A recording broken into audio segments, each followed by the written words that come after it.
Jalen Hurts gets the first down to seal the game. The Eagles win the rematch, 20-17. Now, look, Jalen Hurts doesn't have a flashy stat line, but once again, he gets it done against Mahomes and the Chiefs. As a matter of fact, he's just the second quarterback to beat Mahomes in 3 straight meetings, joining only Joe Burrow in that company. Philly has now won 18 of their last 19 overall.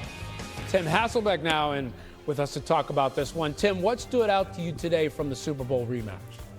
You know, I think it was Philadelphia's defense. It was tough sledding. You know, the stat line wasn't great on either side for either quarterback. And when you do that to the Kansas City Chiefs and you really think about, you know, the long heave that you just had in the highlight to Thornton for the touchdown, really held the Chiefs to 10 points throughout the game. I think that, you know, was a huge factor in the game.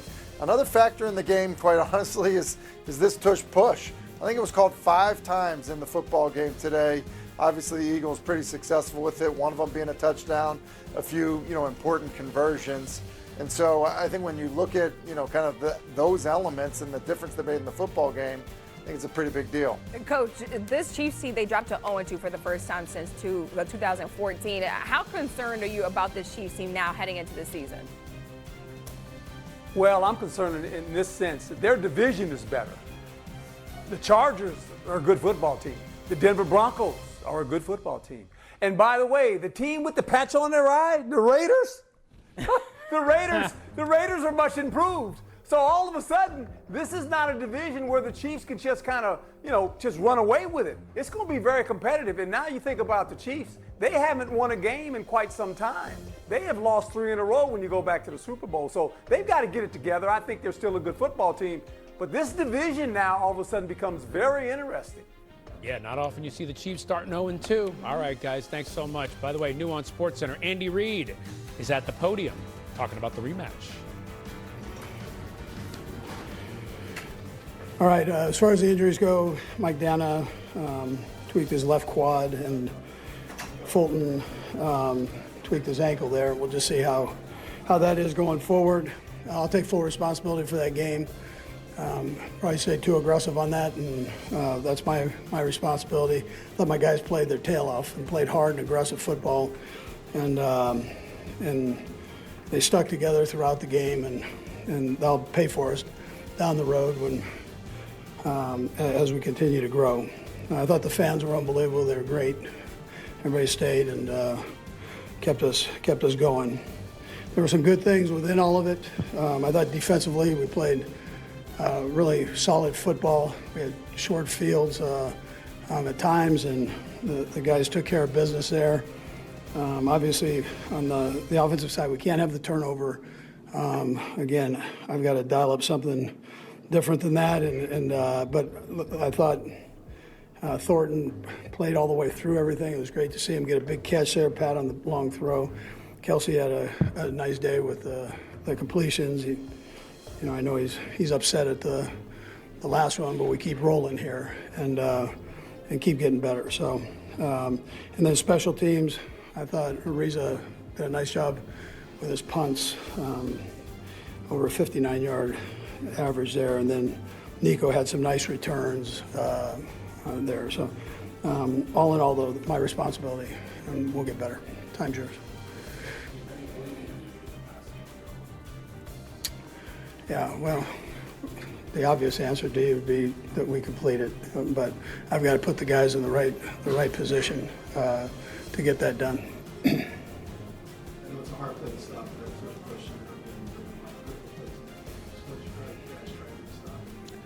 question. Yeah, you try to get penetration is what you try to do and be able to stop it. But that's a pretty rough one. I might have had a couple of them that they got off a little early on, but we'll look at that.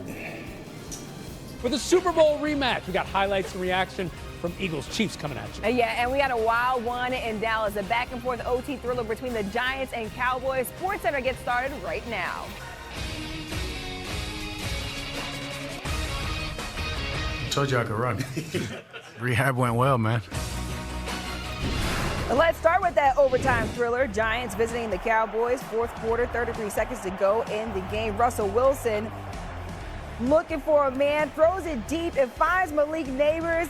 That's a touchdown. Giants had the lead 37-34, but Dallas would have one more chance. Next drive, Brandon Aubrey gets enough on it for the 64-yard kick. Game tied up at 37. That means we go into overtime. About 2 minutes left in OT. Same score. Wilson looks deep again, but this time picked off by Donovan Wilson. In the right place at the right time. Not happy right there. Dak Prescott scrambling up the middle, using those legs. 14 yards he goes. Cowboys decide to bring out Aubrey for a potential game-winning field goal. Next play, Aubrey kicks it, drills it. The field goal from 46 yards. Jerry Jones, he's happy. Cowboys, they win it 40-37. And Aubrey's 64-yarder is the most recent of some unfortunate luck the Giants have faced. It's the third 60-yarder they've faced as time expired, and all were made. It's the same number as every other team in the NFL history combined. 60-yarders as time expires against teams that aren't the Giants are just 3 for 41. We got playmakers at every position. We're just getting started. Once we really get going and get it all gelled together, it's going to be scary. Appreciate it. These guys are confident, and they should be confident. We're a good football team. Now, I think we did some stupid shit tonight. I really do. And, a lot of penalties. I think they got us for 12 and them for 14. So we got to look at that. Special team stuff is unacceptable. We're not going to let that happen. So we got to look at those, and we got to play with better hands. But it speaks to the type of culture we've built. Anything to Brandon Aubrey coming off the field? Yeah, thanked him. I think I even gave him a kiss on the forehead. Like, hell yeah, thank that guy. That was a tough one. Battled back and forth. Guys left it all out on the field. And it was a tough result. A kiss on the forehead, Aubrey, he deserved that one. Coach Herm Edwards joins us right now. And Coach, what a wild ride, but what stood out most to you about that matchup? Well, think about this. We've been hearing whispers about Russell Wilson, right? Maybe Russell Wilson, if the Giants lose, Russell Wilson might get replaced. Russell Wilson balled out today. I mean, he was unbelievable. It was an incredible football game. It's just sad somebody had to lose. Both these teams, I thought, did an excellent job offensively. Now, defensively, that's where the problem lies for both these teams. They couldn't stop anybody. It was whoever had the ball last was going to win, and the Dallas Cowboys won a game that they needed to win at home, but it was a fabulous game to watch on television. Yeah, definitely an interesting matchup between those two teams, Ryan. Yeah, incredible. And you know what? I got to say, Wilson maybe survives for another day. We shall see. But the Cowboys get this one. Thanks.